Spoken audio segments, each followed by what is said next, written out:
Well, street construction projects have uncovered a number of unusual discoveries in Terre Haute, most notably railroad rails and ties. You can add a large tank that contained hazardous materials to that list. News 10's John Swanner has more on how the city made this unlikely discovery. Since last summer, News 10 has been covering the cleanup here at Southside Cleaners at 9th and Margaret in Terre Haute. It's one of a handful of former dry cleaners sites that the city is working on cleaning up for area residents. It's also standing in the way of the progression of the Margaret Avenue project.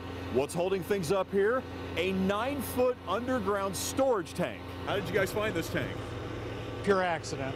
Our contractors from Margaret Avenue placing in the stormwater control structures for this project. When they dug a lateral, they had clumped the tank. The city has no records of this tank. It likely dates back to the 1940s or even the 1920s based on the steel rivets the tank has.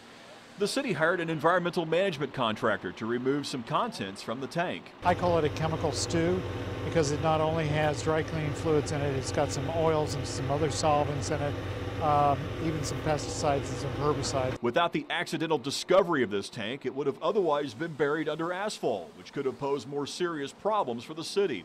So it's no wonder Martin and the city engineer's office are grateful to remove the tank and its hazardous contents now. Once crews remove this tank from the underground, Foyt's Construction is set to resume work here on widening Margaret Avenue between 7th and 14th Streets.